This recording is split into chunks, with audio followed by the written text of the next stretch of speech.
दोस्तों, उत्तर प्रदेश के जिले मेरठ में एक सेठ जी के पास 5 ईंट के भट्टे होते हैं।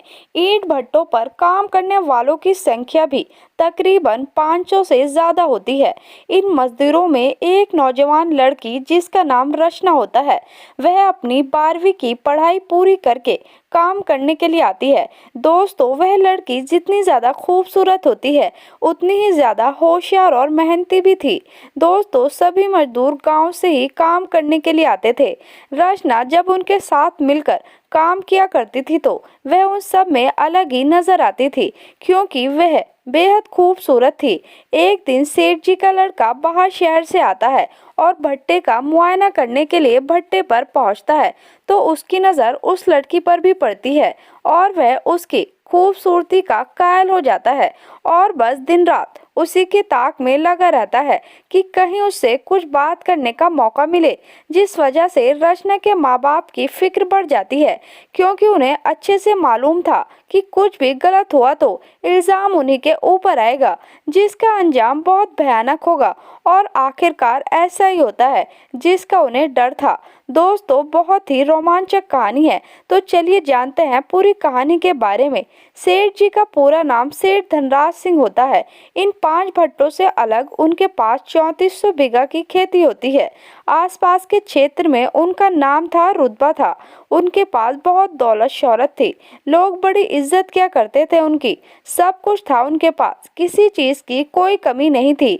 भगवान की कृपा से उनके 2 बच्चे भी थे, एक लड़का और एक लड़की। लड़की तो अलीगढ़ से एमबीबीएस की पढ़ाई कर रही थी और लड़का, जिसका नाम यशवीर सिंह होता है, इंजीनियरिंग में बीटेक की पढ़ाई कर रहा था।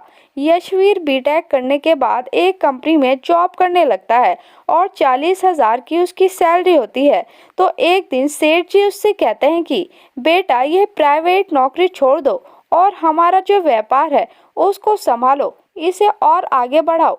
अब यशवीर सिंह अपने पिताजी के कहने से अपनी जॉब छोड़ देता है और अपने घर वापस आकर उनके बिजनेस देखने लगता है और फिर भट्टे के पास बने अपने ऑफिस में बैठना शुरू कर देता है। एक दिन वह भट्टे पर ऐसे ही चहल महल रहा था, तभी उसका ध्यान एक लड़की की तरफ जाता है जो कि मिट्टी में पानी डालकर उसे फावड़े से उलट पुलट कर रही थी और पैरों से मसल रही थी। उसी में वो लगी हुई थी। पसीना उसके बदन से पानी की तरह टपक रहा था, लेकिन फिर भी कड़ी मेहनत से अपने काम में लगी हुई थी। यशवीर उसको देखता है तो बस एक नज़र देखता ही रह जाता है।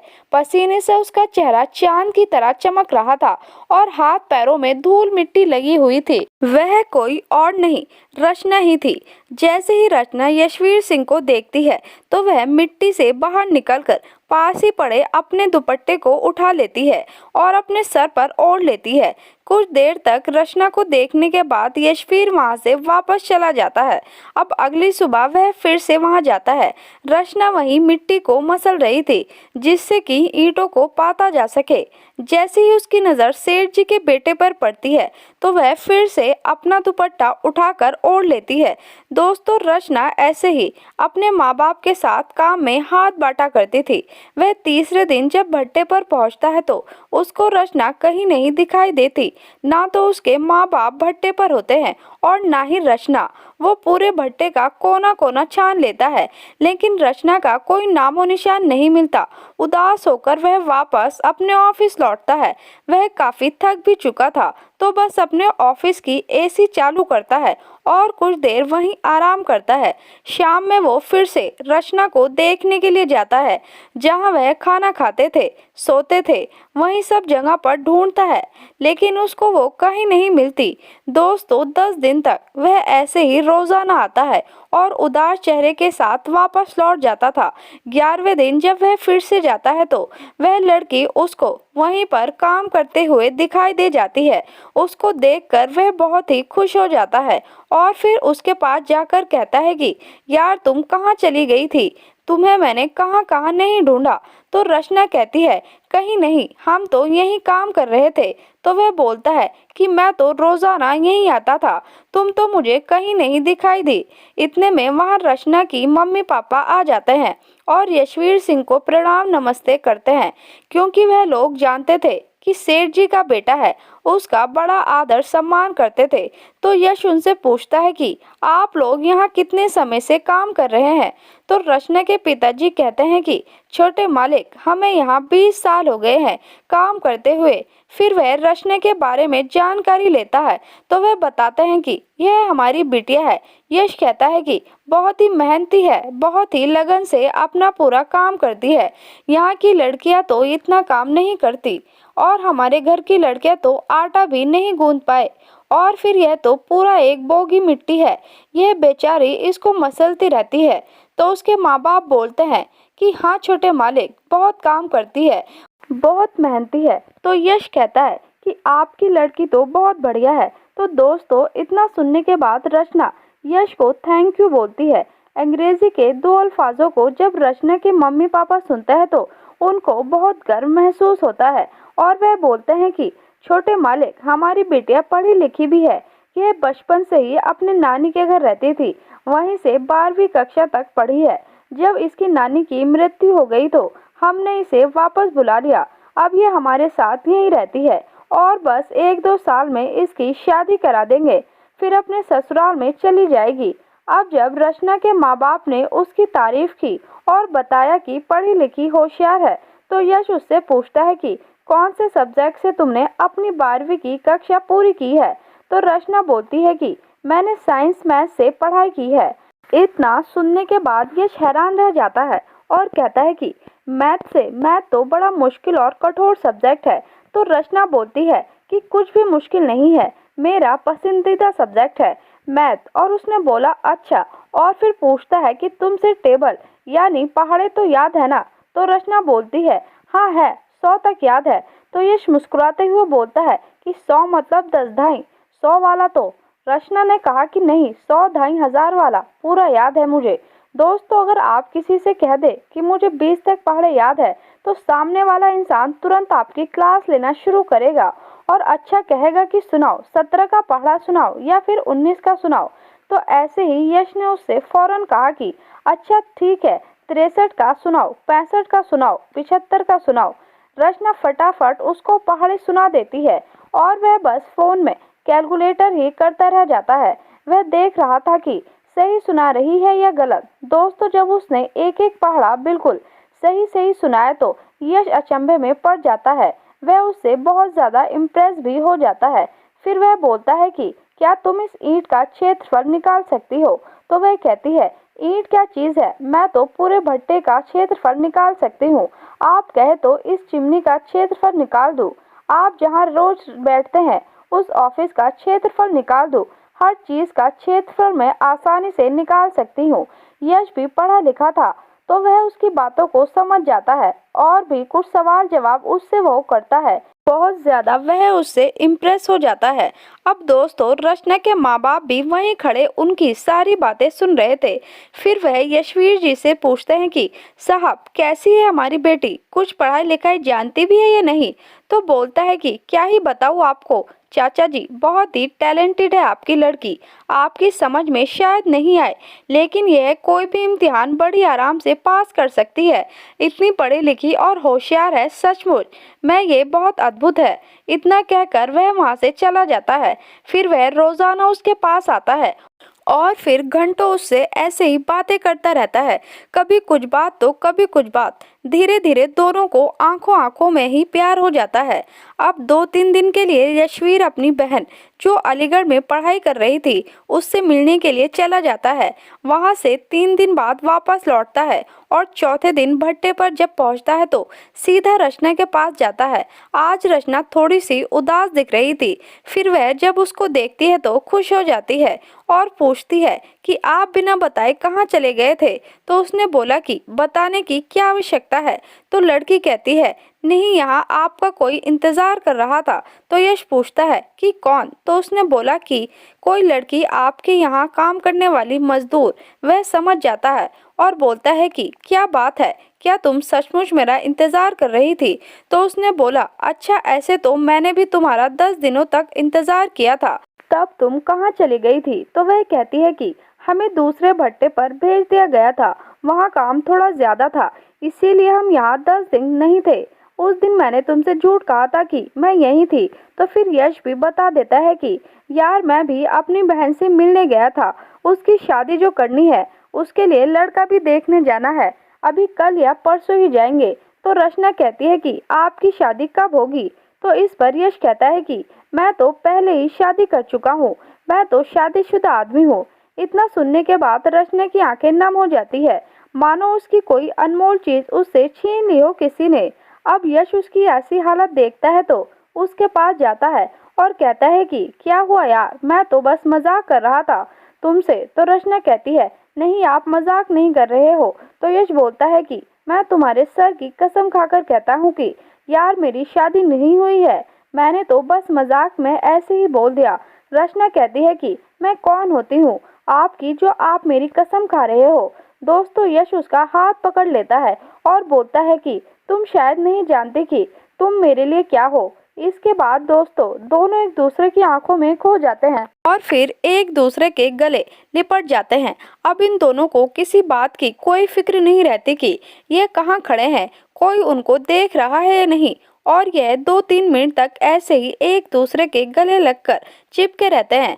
तभी रचना की माँ का ईंट पाटने का समय हो जाता है, वो वहां आ रही थी और अब जब वह इन दोनों को इस हालत में देखती है तो वह कुछ झटपट की आवाज करती है जिससे कि यह समझ जाए और एक दूसरे से अलग हो जाए। जैसे ही उन्हें आवाज सुनाई देती है तो वो दोनों डर जाते हैं और जल्दी से एक दूसरे को छोड़कर पीछे हट जाते हैं।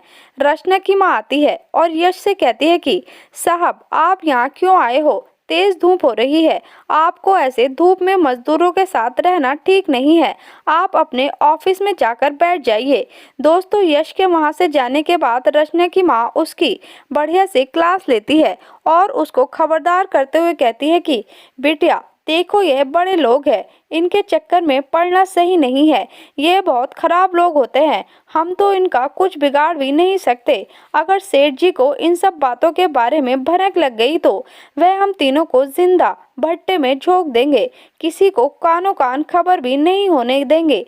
इसीलिए यहाँ पर कोई अपनी नौजवान बहू बेटी को लेकर नहीं आता है, लेकिन हम तुम्हें यहाँ लेकर आए क्योंकि तुम पर हमें अटूट विश्वास था। लेकिन रचना अगर तुम भी ऐसे ही करोगी तो हमारी इज्जत का क्या होगा? तुम इस तरह से यशवीर से बात भी करती हो तो मुझे बहुत बुरा लगता है। इन लोगों की जिंदगी अलग है, हमारी जिंदगी से तुम अपनी औकात में रहो और तुम आगे से सतर्क रहना, ऐसा कुछ भी नहीं होना चाहिए।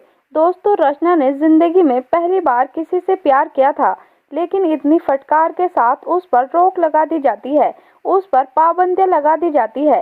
लेकिन उधर यश का हौसला अब और भी बढ़ जाता है, वह अपनी गाड़ी से बाजार जाता है और रचना के लिए नए नए गिफ्ट और कपड़े खरीदता है, उनको एक सूटकेस में रखता है। फिर अगली सुबह रचना के सामने पहुंच जाता है। रचना आज कुछ उदास थी, वह उससे बात करने की कोशिश करता है, लेकिन रचना उसकी किसी भी बात का कोई भी जवाब नहीं देती। फिर वह कहता है कि क्या बात है, कल जो हमारे बीच हुआ उसको लेकर कहीं तुम नाराज तो नहीं हो?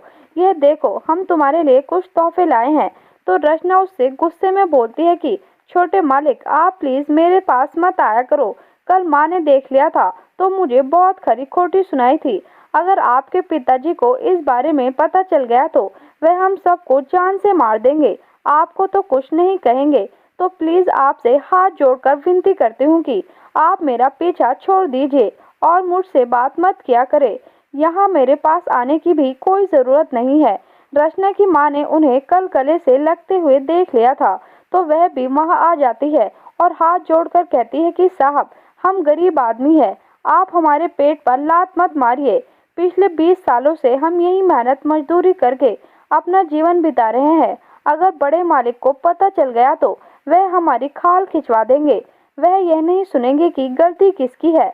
तो साहब आप मेहरबानी करके हमारी बेटी का पीछा छोड़ दीजिए, बहुत ही गरीब आदमी है, हमारा कोई और दूसरा सहारा नहीं है और आपके लिए तो पूरी दुनिया पड़ी है। आपसे बार बार यही विनती करती हूँ कि जो कल आपने मेरी बच्ची के साथ किया वह आप दोबारा कभी मत करना।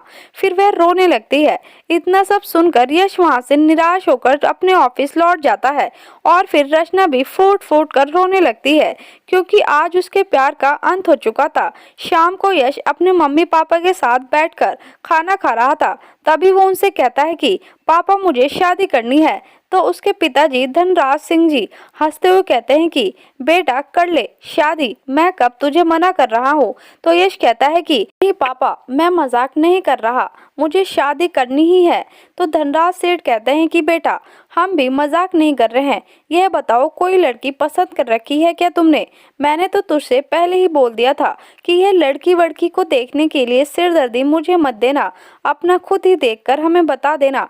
इस पर वह शर्माते हुए कहता है कि हाँ पापा, मुझे एक लड़की बहुत पसंद है लेकिन वह गरीब परिवार से है। तो सेठ जी कहते हैं कि देखो बेटा, अमीरी गरीबी तो कोई बात नहीं है, बस लड़की अच्छी होनी चाहिए। और वैसे भी हमारे पास भगवान का दिया हुआ सब कुछ है, हमें किस चीज़ की कोई कमी नहीं है जो हम किसी से दहेज की मांग करेंगे। तू आगे बता कौन है वह? तो यश बोलता है कि पिताजी वह लड़की थोड़ा कम पढ़ी लिखी है। तो धनराज जी कहते हैं कि बेटा हमने तुझे पढ़ा लिखवा कर इंजीनियर बनाया है, वो इसीलिए नहीं कि तुम किसी अनपढ़ लड़की को यहाँ ब्याह लाओ। तो यश कहता है कि पिताजी बिल्कुल अंगूठा टेक नहीं है, 12वीं पास है और जितना पढ़ी लिखी है उससे कई गुना उसको नॉलेज है, बहुत टैलेंटेड लड़की है। तो धनराज जी उस कहते हैं कि अच्छा बेटा, और कोई भी ऐसी खास बात हो उसमें तो बता दे। और वह हंसने लगते हैं। यशवीर फिर बताता है कि पापा वो लड़की यहीं हमारे ईंट के भट्टे पर काम करती है। यह बात सुनकर सेठ धनराज सिंह चौंक जाते हैं और तुरंत खड़े होकर बोलते हैं कि क्या नाम है उसका? तो यश कहता है कि रचना नाम है। तो अब सेठ धनराज जी कहते हैं कि अच्छा, रचना जो बलदेव की बिटिया है। तो यश बोलता है कि पापा नाम तो नहीं जानता मैं उसके बाप का, पर वह अपने माँ बाप के साथ ही वहाँ पर काम करती है। अब धनराज जी अपने मुंशी को फोन लगाकर बोलते हैं कि तुरंत भट्टे पर जाओ और बलदेव की पत्नी, उसकी बेटी, तीनों को मेरे घर तत्काल लेकर पहुंचो। दोस्तों घर में बवाल खड़ा हो जाता है। यश की माँ कहती है कि मैं तो शुरू से ही मना करती थी कि इसे भट्टे पर मत भेजो, अब किसी ने इसे झाड़ू टोना करा दिया है, मेरे बच्चे को कुछ खिला दिया है, तभी तो बोल रहा है भट्टे वाली से शादी करेगा। इसकी अकल पर पत्थर पड़ गया है। इसको हमने शहर भेजा पढ़ने के लिए, वहाँ इसे कोई लड़की पसंद नहीं आई और यहाँ भट्टे पर मजदूरी करने वाली से शादी रचाएगा। अब धनराज भी गुस्से में बोलते हैं कि अरे भाग्यवान, अब बस भी करो, कुछ देर शांत हो जाओ, मुझे सोचने दो। अब मुंशी भट्टे पर पहुंचता है और उनसे बोलता है कि आप सभी को सेठ जी ने घर पर बुलाया है, मेरे साथ आप सेठ जी के घर पर चलो। अब वह समझ जाते हैं कि वही हुआ जिससे हमें डर था। रचना की माँ मुंशी के पैरों में गिर जाती है और रोते हुए कहती है कि मुंशी जी हमारी बेटी को बचा लीजिए, इसमें उसकी कोई गलती नहीं है। तो मुंशी जी कुछ समझ नहीं पाते और वे बोलते हैं कि क्या बात है, मुझे तो कुछ मालूम ही नहीं। फिर वह मुंशी को सारा मामला बताते हैं और कहते हैं कि रचना की इसमें कोई गलती नहीं है, छोटे मालिक खुद ही रोजाना इसके पास आते रहते थे। अब पता नहीं किसने सेठ जी से यह सब बातें बता दी, हमारा क्या होगा? वह मुंशी से कहती है अब हम लोगों को किसी तरह से बचा लीजिए, हमें यहाँ से निकाल दीजिए, हम लोग यह गांव छोड़कर कहीं दूर चले जाएंगे। तो मुंशी कहता है कि अरे यार, तुम लोग सिर्फ अपने बारे में सोच रहे हो, सोचो मेरा क्या होगा। सेठ जी ने भी मुझे छोटे मालिक की देखरेख के लिए बोला था, मेरी नाक के नीचे यह सब इतना बड़ा कांड हो गया। आप बस वहीं चलो, जो होगा देखा जाएगा। वह लोग जाने के लिए मना करते हैं। तो मुंशी जी कहते हैं कि जान से तो नहीं मार देंगे, और कौन सा तुम लोग अकेले हो, मैं भी तो तुम्हारे साथ ही हूँ, अगर जो भी सजा मिलेगी तो मुझे भी तो मिलेगी। दोस्तों अब ये चारों लोग रात के 11 बजे सेठ जी की कोठी पर पहुंचते हैं। सेठ जी के सामने पहुंचते ही रचना की माँ सेठ जी के पैरों को पकड़ लेती है और बोलती है कि मालिक, मेरी बेटी की कोई गलती नहीं है। तो धनराज सेठ रचना के पिता की तरफ देखते हुए बोलते हैं कि यार बलदेव, जरा अपनी पत्नी को तो उठाओ और चुप कराओ। फिर वह रचना से कहते हैं बेटा तुम यहाँ आओ और यह बताओ कि तुम इससे प्रेम करती हो या यह तुमसे प्रेम करता है, बताओ सजा किसको देनी चाहिए। तो इस पर रचना बोल पड़ती है कि इसमें इनका कोई दोष नहीं है, सारी गलती मेरी ही है। अब उधर यश कहता है कि नहीं पिताजी, यह झूठ कह रही है, गलती मेरी ही है, मैं ही इसके पास जाता था और बातचीत क्या करता था। आप इसे कोई सजा नहीं दीजिए, यह लोग निर्दोष है। इतना सुनने के बाद सेठ धनराज हंसने लगते हैं और अपनी पत्नी को आवाज लगाकर बुलाते हैं और कहते हैं कि देखो, यह वही लड़की है, तुम देखो और बताओ सुंदर है या नहीं। यश की मां रचना को देखती है तो बोलती है कि यह तो बहुत सुंदर है। तो वे बोलते हैं कि चलो ठीक है, तुम्हारा काम हो गया। यह सुंदर के साथ साथ मेहनती और पढ़ी लिखी दोनों है। धनराज जी कहते हैं कि बलदेव जी और इनकी पत्नी, इन लोगों को मैं 20 सालों से यहाँ काम करते हुए देखता आ रहा हूँ। इनकी ईमानदारी और हमसे वफादारी बेमिसाल है। मुझे तो इस रिश्ते से कोई भेदभाव नहीं है। मेरा अनुमान है कि रचना और यश एक दूसरे से बहुत प्यार करते हैं और जिंदगी भर एक दूसरे के साथ सुखी रहेंगे। इसके अलावा हम लोगों को और क्या चाहिए। हमारा बच्चा खुश है तो उसी में हमारी भी खुशी है। अब जो रचना के माँ बाप होते हैं कहते हैं कि सेठ जी, हमारे पास देने के लिए कुछ भी नहीं है, लेकिन हम जिंदगी भर आपके लिए मुफ्त में काम करते रहेंगे। तो सेठ जी बोलते हैं कि यार बलदेव, तुम मेरे आज समधी बन चुके हो, अब तुम यह सब बातें मत करो। दोस्तों, इसके बाद रचना और यश की बड़े धूमधाम से शादी हो जाती है और रचना भी अब अपने आगे की पढ़ाई फिर से शुरू कर देती है। दोस्तों, सेठ धनराज और यशवीर सिंह के बारे में आपका क्या ख्याल है? सेठ जी क्यों इतनी जल्दी अपनी बेटी की शादी के लिए मान जाते हैं? कमेंट करके ज़रूर बताना। आपकी जो भी राय है हमें बताइए। तो दोस्तों, यह थी आज की कहानी। अगर आपको ज़रा भी पसंद आई हो तो वीडियो को लाइक कर दे। आपसे एक ही विनती है कि चैनल को भी सब्सक्राइब कर ले, जिससे हमारा हौसला बढ़ता रहे। मिलते हैं एक नई वीडियो के साथ, तब तक के लिए जय हिंद, जय भारत।